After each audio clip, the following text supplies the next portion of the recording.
বেনারসে কি খাওয়া দাওয়া করলে অনির্বাণদা? এইবারে খুব একটা করতে পারিনি, এবারে শুট করতে গেলে না খুব রেস্ট্রিকশনসে থাকতে হয়। তুমি এবার এই যে এটা বলছো রেস্ট্রিকশনসে থাকতে হয়, আমার কাছে খবর অন্য। কি?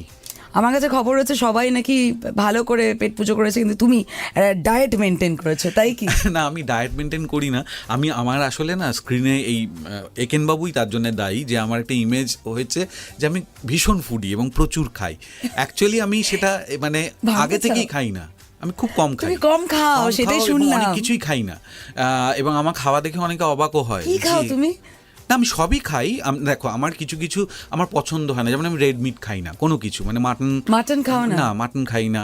মিষ্টি আমার খেতে ভালো লাগে না, মানে আমি কি আসলে আমরা কিছু মানুষকে দেখি, মানে হয় না একটা ইমেজ তৈরি হয় যে হ্যাঁ নিশ্চয়ই খেতে ভালোবাসে। আগে যেমন আমি যখন আমার অল্প বয়স ছিল তখন আমি যেমন বাইরের খাবার, রেস্টুরেন্টে খাবার খুব পছন্দ করতাম, বেশ তেল মশলা। এখন ওইগুলো একদম আর ভালো লাগে না খেতে। এখন আমি বাড়ির খাবার, সিম্পল যে খাবারগুলো, এবং শুটিংও যখন থাকি আমি রিকোয়েস্ট করি আমাকে এটা একটু করে, সেগুলো টেস্টি খাবার। না, ডেফিনেটলি। Fever FM happening है।